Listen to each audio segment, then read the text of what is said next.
कुंडलनी शब्द को भी दो तीन भाव से पकड़ना। एक तो है जीवन ऊर्जा का कुंड, जैसे कोई तालाब हो, बड़ा सरोवर हो, और उससे एक पतली सी धारा हम निकालें, नहर जैसी, बहा के ले जाएं कहीं और, तो ऐसे कुंड से जो धारा निकले ऊर्जा की, उसका नाम कुंडलनी। दूसरा प्रतीक है सांप, गोल गोल कुंडली मार के बैठता है, आपने देखा होगा। कुछ ऐसी हमारी सोई हुई ऊर्जा है। सोया हुआ सांप विश्राम कर रहा है, लेकिन अगर यह जाग जाए, फन उठा के खड़ा हो जाए, तो वह भी संभावना है। तो सामान्यतः हमारी वाइटल फोर्स, जीवन ऊर्जा सुप्त अवस्था में है, तो पूरी जीवन ऊर्जा को हम कभी जान ही नहीं पाते।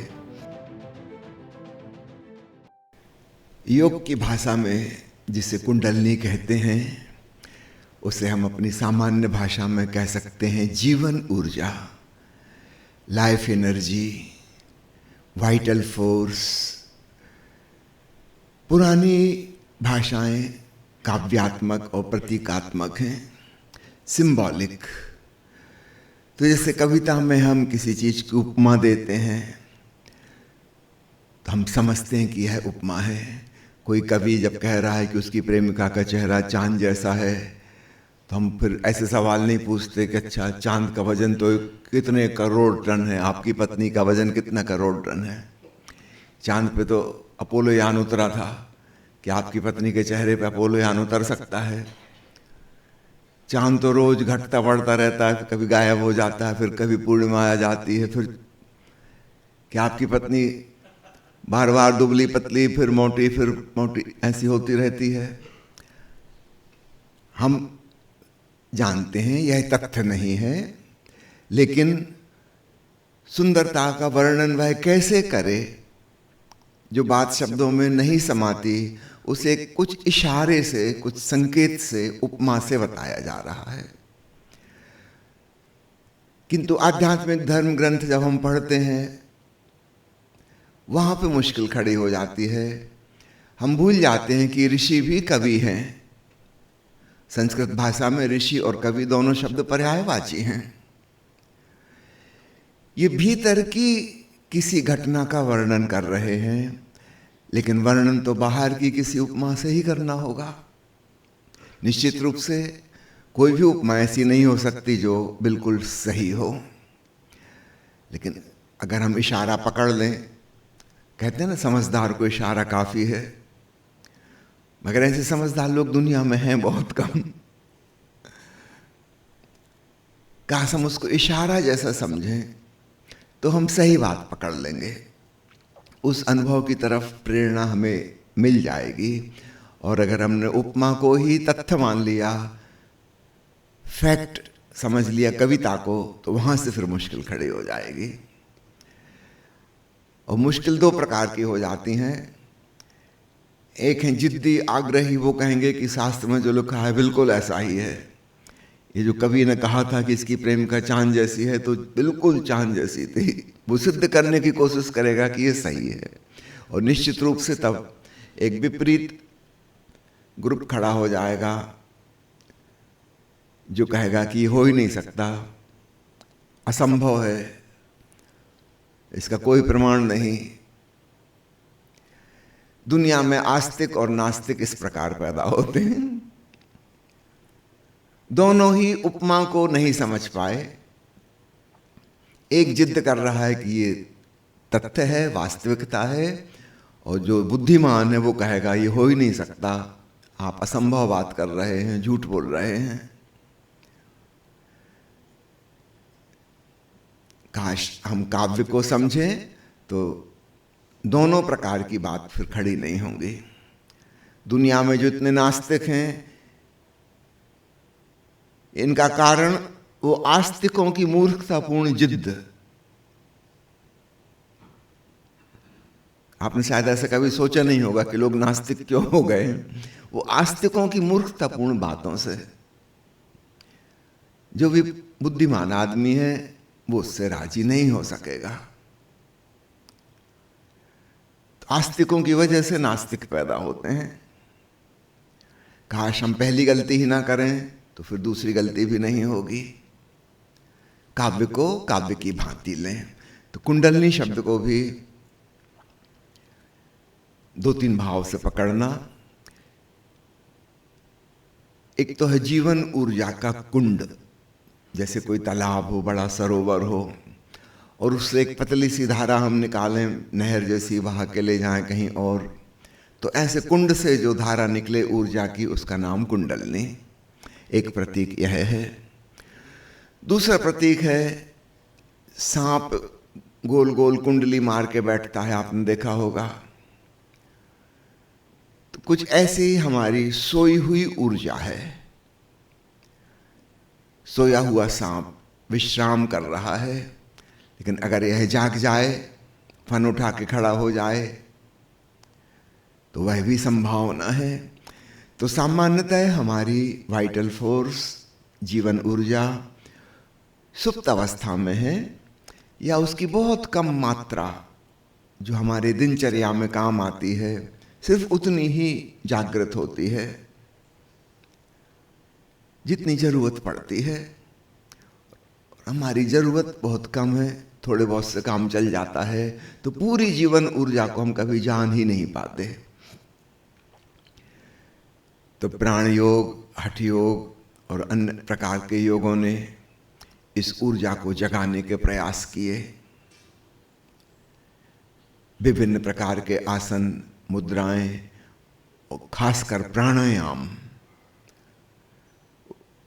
हठ योग का नाम ही प्राण योग पड़ गया, क्योंकि वह हमारी प्राण ऊर्जा को, जीवन शक्ति को जगाने में बहुत कारगर है। तो कुंडलनी का जागरण, आप ऐसे नहीं सोचना कि वास्तव में आपको कोई सांप दिखाई देगा और उठ जाएगा। वो जीवन ऊर्जा का जागरण है। वो जो सोई हुई शक्ति जाग जाएगी, उसका प्रतीक है। और जैसे कोई सर्प जब अपना फन उठा के और हमारे सिर के ऊपर आके अपना फन चौड़ा करके बैठ जाए, तो कुछ ऐसा घटित होता है कि मानो हमारी रीढ़ की हड्डी से, मेरुदंड से शक्ति ऊपर आई और ऊपर फन फैला के सहस्त्रार में विस्तीर्ण रूप उसने धारण कर लिया। तो इसलिए भी सर्प का प्रतीक बहुत उपयोगी है। ये दो तीन चीजें उसमें जुड़ी हुई हैं। और पुराने जमाने में जब ये प्रतीक खोजे गए थे, आज से 3-4 हजार 5 हजार साल पहले, वैदिक काल में, उपनिषद काल में, उस समय मनुष्य अधिकांशतः जंगलों में रह रहे थे या छोटे छोटे गांव में रह रहे थे, और सर्प हमारा बड़ा परिचित प्राणी था। आज तो शहरों में रहने वालों ने, अधिकांश लोगों ने सर्प देखा ही ना होगा, लेकिन आज से ज्यादा पुरानी बात नहीं, 200-300 साल पहले भी, जब बड़े बड़े नगर नहीं बसे थे, सब जगह छोटे छोटे गांवों में ही सब रहते थे, और सर्प हमारा बड़े नजदीक का प्राणी था। सभी उसको जानते थे। और तब लोगों ने यह ऑब्जर्व किया था कि सांप जो है बहुत इंटेलिजेंट है। उसकी बुद्धिमत्ता विवेक का प्रतीक बन गई। जब भीतर जीवन ऊर्जा जागती है, हमारे भीतर भी बड़ी गहरी प्रज्ञा का, विजडम का जन्म होता है। एक हमारी इंटेलेक्चुअल नॉलेज है, बौद्धिक ज्ञान, वैचारिक ज्ञान जो हमने पढ़ा सुना, यहां वहां से सीखा, और एक है विजडम, जिसे हम विवेक अथवा प्रज्ञा कह के पुकारते हैं। तो ज्ञान दो प्रकार के हो गए। एक हमारी स्मृति का संग्रह, स्कूल कॉलेज की परीक्षाओं में जिसकी जांच पड़ताल की जाती हो, जिसके आधार पर नंबर मिलते हैं कि कितना हमने रट लिया और कितना हम वापस उगल सकते हैं। अध्यात्म की भाषा में यह ज्ञान नहीं है, वरना संत कबीर साहब को क्या कहोगे? पढ़े लिखे तो नहीं है, दस्तखत करना भी नहीं आता, भाषा भी नहीं आती, लेकिन उनसे ज्यादा बड़ा ज्ञानी कौन हुआ? फिर उनका ज्ञान कौन सा ज्ञान है? निश्चित रूप से ये कुछ अलग प्रकार की बात है। जीवन ऊर्जा जागी है, और जैसे भीतर एक विस्फोट हुआ हो समझ का, एक बहुत डीप अंडरस्टैंडिंग। तो बौद्धिक ज्ञान तो नहीं है, जानकारी तो उनको नहीं है, लेकिन कुछ और तल पर बड़ी गहरी प्रज्ञा खुली है, विवेक की आंख खुली है। तो जब यह कुंडलनी तीसरे नेत्र पर पहुंचती है, तो जिसे हम शिव नेत्र कहते हैं, आज्ञा चक्र कहते हैं, वह खुलता है, हमें अंतर्दर्शन होता है, विवेक पैदा होता है, हमारे भीतर स्पष्टता आती है। अन्यथा जिसे हम ज्ञानी कहते हैं वो भी भारी कंफ्यूजन में और विभ्रम में जीता है, साफ साफ उसे भी कुछ पता नहीं है। आम आदमी हमेशा ही कंफ्यूजन में है। एक क्लैरिटी ऑफ विजन, एक स्वच्छ दृष्टि जैसी होनी चाहिए, वैसी नहीं है। जैसा दिखाई पड़ना चाहिए सत्य, वो दिखाई नहीं पड़ता, हमें कुछ का कुछ दिखाई पड़ता है।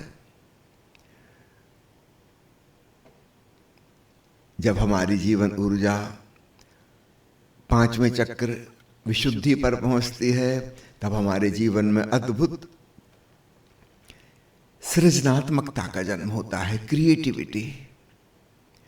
अलग अलग लोग हैं, अलग अलग प्रकार के उनकी रुचि रुझान हैं, उस पर निर्भर करेगा किस प्रकार की सृजनशीलता उनमें उत्पन्न होगी।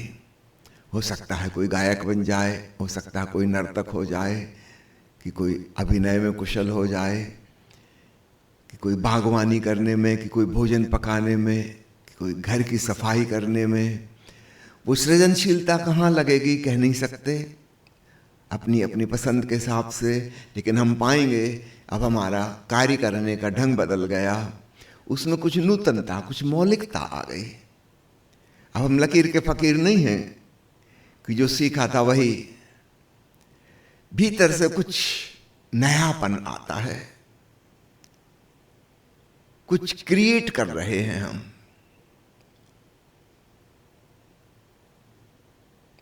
और इससे बड़ा संतोष, तृप्ति का एहसास होता है। जिस व्यक्ति की जीवन ऊर्जा उसके कंठ चक्र तक नहीं आई है और वह सृजनशील नहीं है, उसके जीवन में कोई आनंद जैसी चीज, संतोष जैसी चीज नहीं होती। सृजन का आनंद है। आप कुछ बनाएंगे, आप कुछ करेंगे, कुछ नया योगदान जगत में देंगे, तो निश्चित रूप से कंटेंटमेंट, एक सेटिस्फैक्शन, एक तृप्ति का एहसास होगा। और जब तक हम ऐसा नहीं करेंगे, हमारी हिडन टैलेंट छुपी रहेगी, प्रकट नहीं हो पाएगी, और हम अनसेटिस्फाइड महसूस करेंगे। जब यह ऊर्जा हमारे चौथे चक्र, जिसको अनाहत या हृदय केंद्र कहें, वहां पहुंचती है, तब हमारे जीवन में पहली बार प्रेम का, मैत्री का, क्षमा भाव का, करुणा का, दया का, सेवा का जन्म होता है। अन्यथा हम बात करते हैं प्रेम की, गीत गाते हैं, कहानियां लिखते हैं, फिल्में देखते हैं, टीवी सीरियल देखते हैं, पर हमारे जीवन में प्रेम होता नहीं है। शायद इसलिए उसकी इतनी चर्चा, इतनी फिल्में, इतने सीरियल, इतने उपन्यास, इतने गीत। किसी चीज की सख्त कमी है हमारे भीतर, और उसकी पूर्ति हम झूठी चीजों से, सब्स्टिट्यूट से करना चाहते हैं।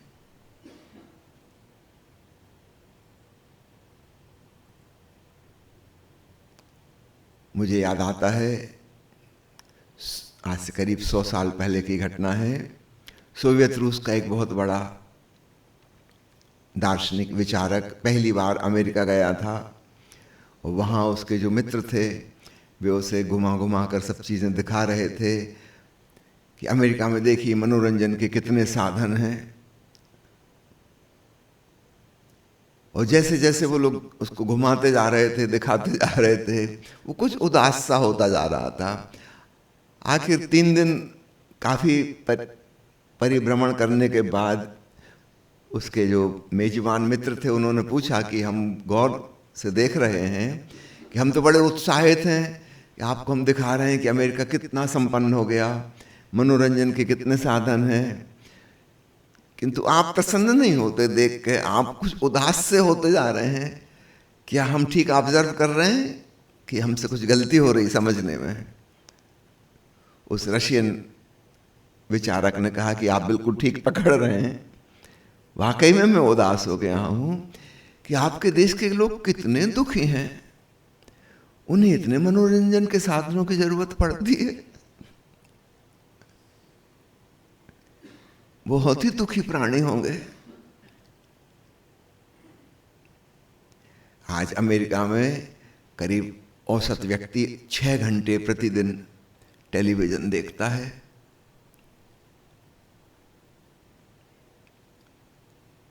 ये तो औसत हैं, जो एक्सट्रीमिस्ट हैं उनकी तो भूल ही जाओ। लोग टेलीविजन देखते हुए खाना खा रहे हैं, टेलीविजन देखते हुए चाय पी रहे हैं, खाना पीना भी गौण हो गया। जीवन में प्रेम की कमी है और उस कमी को हम सब्स्टिट्यूट के द्वारा पूर्ति करने की कोशिश कर रहे हैं और वो पूर्ति हो नहीं सकती। फिल्म की प्रेम कहानी आपको कोई तृप्ति नहीं दे सकती। टेम्पररी, थोड़ी देर के लिए आप धोखे में आ गए। जीवन ऊर्जा जब हृदय चक्र को खोलती है तब जीवन में प्रेम घटित होता है और अन्य सद्भावनाएं सब एक साथ खिलती हैं। जीवन ऊर्जा जब तीसरे चक्र पर मुख्य रूप से कार्य करती है तो अद्भुत साहस का जन्म होता है। तब हम खतरों से खेल सकते हैं, भय विदा होता है। सामान्य आदमी भयभीत प्राणी है और उसके जीवन का मुख्य केंद्र भय या और नीचे के केंद्र सेक्स, ये 2 ही केंद्र होते हैं। उसका सारी जिंदगी इन्हीं के इर्द गिर्द घूमती है। इसलिए राजनेता और धर्मगुरु भय का इतना शोषण कर पाते हैं। आदमी डरा हुआ है, किसी भी प्रकार से उसको डराया जा सकता है, धमकाया जा सकता है, अपनी मर्जी के मुताबिक चलाया जा सकता है। बहुत कम लोगों के जीवन में साहस पैदा होता है, एक अदम्य हिम्मत, जो करने योग्य लग रहा है उसे करने की हिम्मत। अधिकांश लोग केवल भय की वजह से, भीड़ जैसा कह रही है, समाज जैसा कह रहा है, अगुआ नेतृत्व करने वाले लोग जो कह रहे हैं वे वैसा करते हैं, वैसे ही जीवन जीते हैं। अपनी कोई सूझबूझ उसमें नहीं होती। दूसरा केंद्र काम केंद्र है और प्रथम केंद्र शरीर का, स्वास्थ्य का, भूख प्यास का केंद्र है। तो सामान्यतः हमारा जीवन केवल नीचे के 2 केंद्रों पर चलता है, तीसरे तक भी कम लोग पहुंच पाते हैं। प्रकृति का काम इससे चल जाता है। आप प्रथम केंद्र से अपने शरीर का ख्याल रख लो, भोजन पानी का इंतजाम कर लो, सुरक्षा कर लो, बीमार पड़ जाओ तो चिकित्सा ले लो, इसकी व्यवस्था कर लो तो आपका शरीर चलता रहेगा। पर ये हमेशा तो नहीं चलता रहेगा, आखिर इसको एक दिन मट्टी में मिलना है। तो इसके पहले आप संतान उत्पन्न कर लो, ताकि आप तो एक दिन दुनिया में नहीं रहोगे किंतु आपकी जाति चलती रहेगी, मनुष्य जाति बरकरार रहेगी। और यही सभी प्राणी, पशु पक्षी, पेड़ पौधे, कीड़े मकोड़े कर रहे हैं। उनकी जिंदगी की कहानी क्या है? मुख्य रूप से 2 चीजें, एक स्वयं जीवित बचे रहो जब तक हो सके, और दूसरा अपनी जाति को चलायमान रखने के लिए रिप्रोडक्शन कर दो, दैट्स ऑल। बस इतनी कुल कहानी है। अरबों अरबों लोग दुनिया में क्या कर रहे हैं, बस इतनी कर रहे हैं। हमारी सोई हुई जीवन ऊर्जा इतना काम करती है, तो प्रकृति की तरफ से तो काम हो गया पूरा। लेकिन अगर हमें अपने जीवन में कोई गहरी तृप्ति चाहिए, उच्चतर आनंद की तलाश है, तो हमें अब ऊपर बढ़ना होगा। अन्यथा हम जानवर जैसा ही जीवन जिएंगे। बस जीवन के उच्चतर आयामों में प्रवेश नहीं हो पाएगा। तो कुंडलिनी साधना और अध्यात्म की सभी साधनाएं उच्चतर आयामों की तरफ हमें ले चलती हैं, और तब हमारे जीवन में हर ऊंचे तल पर और गहरी शांति और गहरी तृप्ति का एहसास होता है। और जब सर्वोच्च शिखर पर पहुंच जाते हैं, समाधिस्थ होकर हमें परम शांति और सच्चिदानंद का एहसास होता है, तब हमारा जीवन वास्तव में जहां तक पहुंचना था वहां तक पहुंच गया। आम आदमी ऐसे जी रहा है जैसे 7 मंजिला मकान हो उसके पास, बड़ा महल, लेकिन वो कभी ऊपर की मंजिल में गया ही नहीं। वो नीचे की ही मंजिल में, और मंजिल में भी नहीं, मंजिल के बाहर जो गैरेज है वो वहीं पे रहता है। 7 मंजिला इस खूबसूरत भवन का मालिक, उसे पता भी नहीं कहाँ द्वार है, कहाँ से सीढ़ी है ऊपर जाने की ऊपर जाने का उपाय है। वो गैरेज में पड़ा रहता है और वही उसी को अपना घर समझ रहा है। निश्चित रूप से जीवन में कोई बड़ी तृप्ति तो उसको नहीं हो सकती। भीतर और खजाने थे, उसको जाने बगैर वो गैरेज में ही मर जाएगा। अतृप्त, असंतुष्ट,